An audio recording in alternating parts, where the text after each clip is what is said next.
Magandang hapon po mga ka-hunter. Kumusta po kayong lahat? Pasensya na po kayo at ngayon lang ako nakapag-vlog ng ating coins.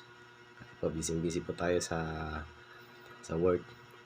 Bago po ang lahat, nais ko munang batiin ng aking mga subscriber, mga viewers, mga coin collector at mga kapwa nating vlogger na mga iniidolo natin na matatagal na silang mga vlogger.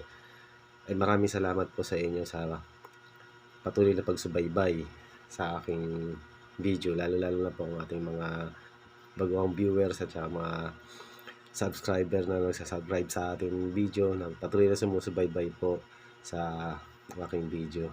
Maraming salamat po sa inyong lahat.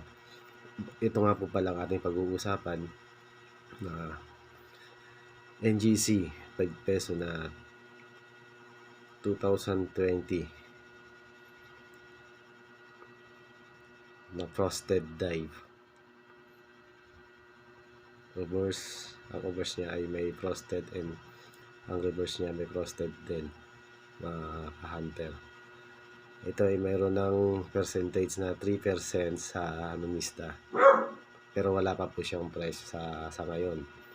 Wala pa tayong nakikitang price sa ngayon ang ating mga anumista, mga hunter. Ito po ang inyong tandaan at ito po ay hindi po ating binibili, no, mga ka-hunter. Ito lang po ay aking pinapakita na sa ngayon ay 2020 na 5 peso ay may frosted dice.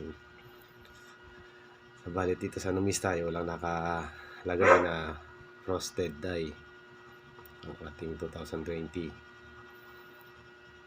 Sa ngayon po, ang binibili po natin ng mga ka-hunter ay ang 1 peso na 2005. Hanggang ngayon po ay ating binibili po yan. Tsaka ang 10 peso na BSP na 2007 na 2009.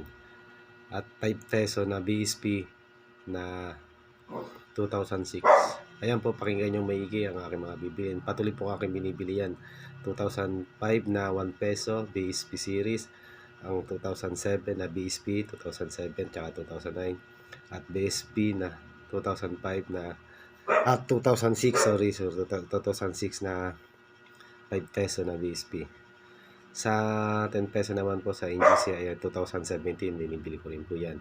At saka yung 1 peso na 2017 na NGC at yung Upper Midmart na 2018. Mag-comment lang po kayo sa akin, o kaya pag-send lang po ng picture ng inyong barya at akin pong bibilin. Mas maganda po sa malapit lang para hindi na po tayo talo sa pamasahe, ano po, mga hunter. Tsaka ang gusto ko nga pala ay meet up. Antipolo po.